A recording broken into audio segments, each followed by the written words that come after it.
Sebelum nonton, jangan lupa subscribe ya guys. Kalau kita terpelihara dari makanan dan minuman haram. Dan memang jadi polisi sangat susah, Pak. Sangat sulit. Bapak mau baik, tapi teman yang datang bawakan kasus, Pak. Teman kita ini mulai dari SMP kita bersahabat, kuliah kita bareng-bareng, ngekos bareng-bareng, datang bawakan kita. Jangankan bapak-bapak polisi, saya saja ini bukan polisi, hanya karena sering viral-viral dengan polisi dan Kapolri, itu banyak yang datang. Ustaz, tolong saya bilang, saya bukan polisi, saya ini hanya Ustaz. Itu saya, bahkan ada yang menawarkan ruko kepada saya, supaya dia bisa sekolah. Saya bilang, enggak bakal itu. Saya bisa seperti ini, kesan saya menjaga integritas saya. Dan jangan pikir itu bisa dilakukan seperti itu. Itu bukan polisi. Gimana kalau polisi sendiri? Kita bisa baik, tapi keluarga kita yang datang. Pada kasus-kasus tertentu, keluarga kita yang datang. Maka disitulah dibutuhkan nasihat dari istri. Jangan malah jadi tukang kompor. Pak, Bapak Kapolres itu dirlantas saja, istrinya kayak gelangnya kayak Felix sepeda, Pak. Kita jadi tukang kompor kalau gini. Ya, maka insya Allah tidak ada kehinaan bagi mereka yang hidup merasa cukup. Percaya itu. Tidak ada kehinaan bagi mereka yang hidup merasa cukup. Dan tidak ada kemuliaan orang hidup menghalalkan segala cara. Kemuliaan bukan dari harta. Kemuliaan bukan dari jabatan. Kemuliaan bukan dari gelar. Tapi kemuliaan menurut Nabi, khairun nas anfa'uhum linnas. Sebaik-baik manusia di antara kalian yang paling banyak manfaatnya buat orang lain. Bisa jadi kita tugas di pelosok, seperti yang saya datangi tadi. Pangkat kita paling yang rendah. Tapi kalau kita pandai, banyak manfaat buat orang lain, bisa jadi kita jauh lebih mulia dari komandan kita. Allah menilai bukan dari pangkatnya, tapi dari kemanfaatannya buat orang lain. Nah, ibu bapak, saudara-saudara sekalian, jadilah manusia yang paling banyak manfaatnya buat orang lain, dan berawal dari rumah tangga. Kalau rumah tangga kita tenang, bahagia, insya Allah perasaan tenang. Kalau perasaan happy dan tenang, maka insya Allah keluar kita akan terhindar dari COVID.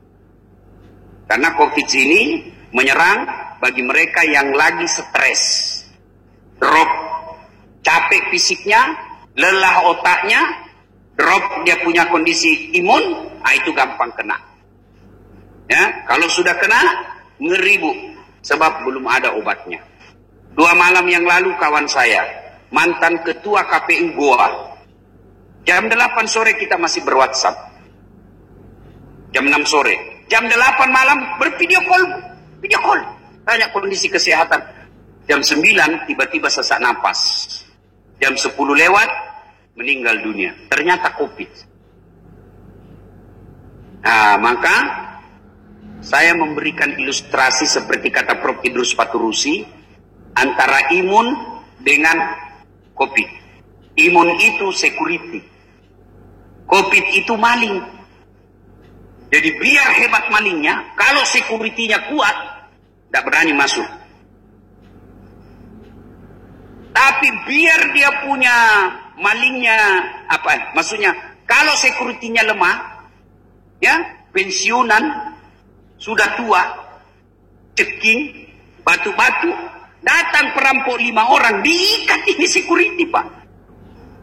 Maka untuk terhindar dari COVID, maka dilakukan 3N. Nah, ini dikampanyekan, baik dikampanyekan kepada teman-teman polisi. 3N. Apa itu? 1, jaga aman. Apa jaga aman? Pakai masker. Cuci tangan di air yang mengalir 20 detik minimal. Kemudian jaga jarak, dan yang paling penting lagi, hindari berkerumun. N pertama. Yang kedua, jaga imun. Gimana cara jaga imun? Pola hidup sehat. Kalau bisa, minta pertolongan kepada Allah supaya bisa berhenti merokok. Jangan begadang. Kata Umar Rama, begadang jangan begadang, kalau tiada artinya. Begadang boleh saja kalau ada perlunya. Menjaga keamanan, perlu. Boleh. Itu lagunya orang-orang dulu kan bagus, Pak. Kalau saya masih kecil itu kan lagu-lagu zaman dulu, nyaman-nyaman lagunya. Insaflah wahai manusia, bila dirimu bernoda. Tapi kalau lagu-lagu dangdut, lagunya merama. Mengapa minuman itu haram? Karena merusak kepikiran. Mengapa berzina juga haram? Karena itu cara binatang. Bertanya mahasiswa saya, mengapa semua yang asik-asik itu diharam? Semua yang enak-enak juga diharamkan. Jawabannya, itulah perangkap setan. Umpannya ialah bermacam-macam kesenangan. Silakan pesan lagu dan kasetnya. Itu lagu zaman dulu, Pak ya, Pak Jenderal ya. Prof, lagu-lagu kita zaman muda dulu. Itu lagu-lagu zaman dulu. Kalau sekarang lagunya anak-anak apa? Pulang-pulangku berbadan dua. Ya. Nah, ibu bapak, saudara-saudara sekalian, itu jaga imun, pola hidup sehat, makan teratur, ya, makan yang seimbang. Kemudian N yang ketiga, jaga iman. Jaga aman, jaga imun, jaga iman. Gimana jaga iman? Berdoa. Alhamdulillah, Prof, Pak Kapolda ini punya program saya dengar, insya Allah mulai pekan depan kita adakan bagi umat muslim untuk sholat tasbih. Sholat tasbih sebagai wujud kesyukuran kita kepada Allah. Mungkin masih ada yang kurang jelas sholat tasbih, ada di situ di YouTube lengkap dengan tutorialnya. Kalau belum juga, ya sudah mulai sekarang. Berdiri, ambil wudhu. Kalau dia dikerjakan di siang hari, langsung 4 rakaat 1 kali salam. Kalau dia dikerjakan di malam hari, 4 rakaat dengan 2 kali salam. Apa niatnya Ustaz? Ini penyakitnya ibu-ibu. Selalu menghafal niat. Niat itu bukan dihafal, Ibu. Niat itu bahasa hati. Usalli sunnatal tasbih. Raka'ataini lillahi ta'ala. Kalau 2. Kalau alam keempat, 4 rakaat. Kalau dia 4. Tapi kalau tidak hafal itu, Bu, sudah niat saja. Saya niat sholat sunat tasbih. 4 rakaat sunnah hukumnya bagi saya lillahi ta'ala. Allahu Akbar. Tidak hafal juga bahasa Indonesianya, Ustaz. Berdiri tegak menghadap kiblat, bilang saja begini, Bu. Tuhan, sambahin sunat tasbih ya. Allahu Akbar. Stop. Dia ketawa serius ini, Bu. Boleh. 2 rakaat. Ulang lagi. Tuhan masih seperti yang tadi. Allahu Akbar. Ya, boleh, Pak, benar. Niat itu bukan bahasa lisan, tapi bahasa hati. Baru ibu wudu, sudah ada dalam hati. Saya mau sholat tasbih. Itulah niat. Tidak harus diucapkan. Sudah takbir. Allahu Akbar. Takbir itu berbeda mazhab. Ya, silakan pakai yang Bapak maui. Allahu Akbar pertama. Ya, antara pusat dengan dada. Ya, begini. Ya. Allahu Akbar. Ini ada yang begini, ada juga yang begini. Silakan, mau mana saja boleh. Sudah itu letakkan Allahu Akbar. Yang kedua di atas dada. Allahu Akbar. Yang ketiga di bawah pusat. Yang keempat lurus. Semua ada.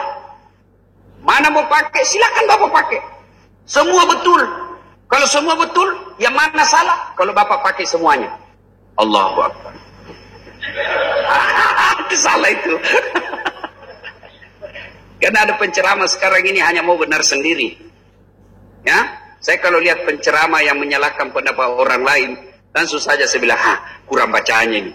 Kan sempat viral itu, Bu, yang melarang pakai masker sholat. Itu kurang, tidak lengkap itu hadisnya. Tidak tuntas bacaannya. Jangankan pakai masker, Bu. Sholat Jumat aja boleh ditiadakan kalau kita terancam. Apalagi cuma pakai masker. Jadi agama itu kalau Bapak mau tahu, lihat, cari dulu ayatnya. Cari hadisnya. Tidak ada ayatnya, tidak ada hadisnya. Bertentangan tidak akal sehat. Kalau bertentangan akal sehat, jangan terima. Belajar rumusnya. Saya ini belajar ilmu fikih. Ya, saya doktor di salah satu dokter saya di bidang syariah hukum Islam. Itu rumusnya. Dan ketika berbicara ibu ini, kan gampang sekali orang terima sekarang itu. Di medsos, hanya satu lembar dia foto, menerima tulisan saja. Jangan, ilmu hadis itu tidak boleh hanya dilihat teksnya, harus dilihat asbabul wurudnya, sejarahnya itu hadis diucapkan. Dilihat juga dulu itu, ya, di mana Nabi ucapkan itu penting. Maka kalau bicara fikih, tidak boleh kita mengatakan 1 tambah 1 sama dengan berapa. Kalau 1 tambah 1 sama dengan berapa, Ibu? Berapa choice-nya? Jawabannya berapa, Ibu? 2, hanya 2 toh? Kalau ibu bilang 1 tambah 1 9, pasti beleng-beleng. Kalau 1 tambah 1, jawabannya pasti hanya 1, 2. Maka kalau fikih, jangan mengatakan 1 tambah 1 sama dengan berapa, tapi yang kita tanyakan, 2 dapat dari mana. Boleh 1 tambah 1, boleh 3 kurang 2, 3 kurang 1, yang penting tujuannya sampai. Nah, begitu kalau kita bicara soal fikih. Nah, ibu bapak, saudara-saudara sekalian, ini ya penting sekali. Ya, sudah, saya lanjutkan kursus salat tasbih. Sudah itu, Allahu Akbar, baca doa iftitah, baca Al-Fatihah, baca surah pendek. Sudah baca surah pendek, tidak langsung ruku, tidak langsung. Tapi apa kita baca dulu? Subhanallah, walhamdulillah, wala ilaha illallah, wallahu akbar. Wala haula, wala quwwata illa billah. Berapa kali? 15 kali. Bagaimana cara dihitung, Ustaz? Saya biasa kalau cara hitung, tangan saya prop. Nah. Ya? Nah, 15 kali. Sudah baca? Sami Allahu liman hamidah. Rabbana lakal hamd. Kalau sholat biasa langsung sujud. Ini tidak. Kita baca lagi. Subhanallah, walhamdulillah, wala ilaha illallah, wallahu akbar, wala hawla wala quwwata illa billah. Berapa kali? 10 kali. Sudah itu turun sujud. Subhana rabbil a'la wa bihamdihi. Subhana rabbil a'la wa bihamdihi. Sudah itu. Salah tadi. Ruku. Sudah ruku baca 10 kali. I'tidal baca lagi 10 kali. Turun sujud. Sudah sujud. Sebelum naik baca lagi 10 kali. Duduk di antara 2 sujud. Baca lagi 10 kali. Duduk lagi.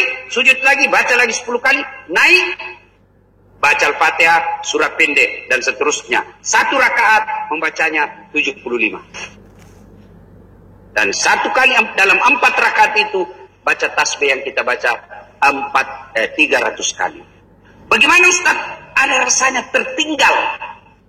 Kayaknya di rakaat kedua tadi kurang 2 kali tasbih saya. Kapan bayarnya? Dibayarnya ketika kita selesai tahiyat. Ya kan? Nah, ibu bapak, saudara-saudara sekalian, begini cara. Untuk lebih jelasnya ada di Google. Jelas, ya. Mudah-mudahan mampu diamalkan. Kata Nabi, kalau kau tidak bisa amalkan setiap saat, maka minimal lakukanlah sekali seumur hidup. Kalau saya amalkan itu, Prof, setiap saya ulang tahun. Sebagai rasa syukur kita kepada Allah Subhanahu wa taala, ya. Nah, ini mudah-mudahan pertolongan Allah akhirnya Sumatera Selatan ini tidak ada lagi kebakaran hutan. Bayangkan repotnya polisi kalau harus nangani COVID, harus nangani cari nafkah, harus nangani lagi kebakaran hutan. Maka perlu kita minta pertolongan kepada Allah. Mudah-mudahan Allah menurunkan bantuannya berupa hutan. Ini kebakaran mengatasi kebakaran hutan sangat efektif dan gratis. Maka memohonlah kepada Allah Subhanahu wa taala. Demikian, mudah-mudahan ada manfaat. Terima kasih Prof atas undangannya, senang sekali. Mudah-mudahan Prof sehat walafiat.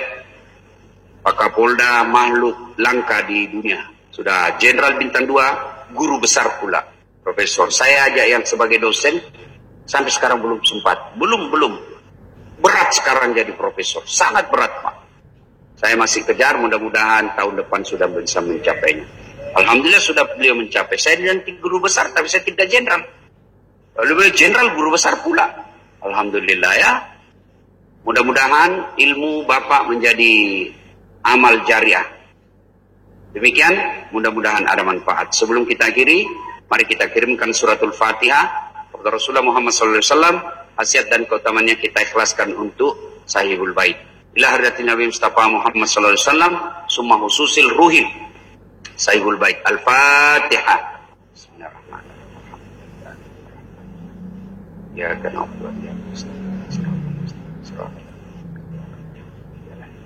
Amin. Terima kasih. Lebih dan kurangnya mohon dimaafkan. Wal kalamnya masrun billahi fi sabilil haq. Assalamualaikum warahmatullahi wabarakatuh.